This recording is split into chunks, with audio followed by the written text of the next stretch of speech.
आजच्या दिवसाची सुरुवात पहाटे 5 वाजताच झाली, कारण आज होती अक्षय तृतीया आणि मला सकाळी सकाळी स्वयंपाक बनवायचा होता आणि लवकरच पितृजीव घालायचे होते, कारण आहोंना जायचं होतं लवकर ऑफिसला, म्हणजे 10, 10:30, 11च्या दरम्यान. आणि तोपर्यंत मग मला सगळा स्वयंपाक बनवून रेडी करायचा होता, पूजा वगैरे करायच्या होत्या, अक्षय कलश पण मांडायचा होता. त्यामुळे लवकर उठूनच स्वयंपाकाला लागले आणि आज मी पुरणाचा स्वयंपाक करते आणि पुरणामध्ये असा चमचा उभा राहिला म्हणजे पुरण आपलं परफेक्टली झालंय.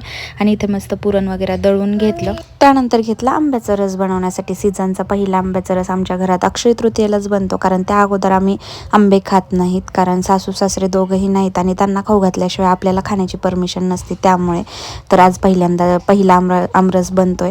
तर मला तर फार एवढं जास्त प्रमाणात नाही आवडत, एखादी वाटी खाल्ली तर खाते, पण आहोंना खूप जास्त प्रमाणात म्हणजे खूप आवडतो आंब्याचा रस.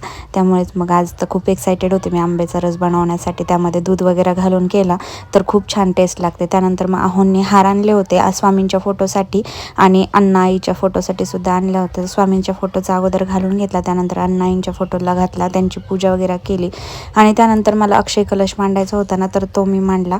अखंड लक्ष्मी प्राप्तीसाठी हा कलश मी मांडलेला आहे आज अक्षय तृतीयेच्या दिवशी, ज्यामध्ये चांदीचं नाणं, सोन्याची अंगठी, 1 रुपयाचे नाणे वगैरे असे सगळं ठेवलेलं आहे, कवड्या वगैरे.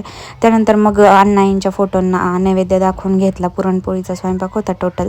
आणि त्यानंतर आम्ही सगळ्यांनी त्यांचं दर्शन घेतलं, तिघांनी सुद्धा. आणि पितरांचे आशीर्वाद आपल्याला हे 2च दिवशी मिळत असतात, अक्षय तृतीया आणि पितरांच्या वेळेला. त्यानंतर मग देवांना सुद्धा नैवेद्य दाखवला.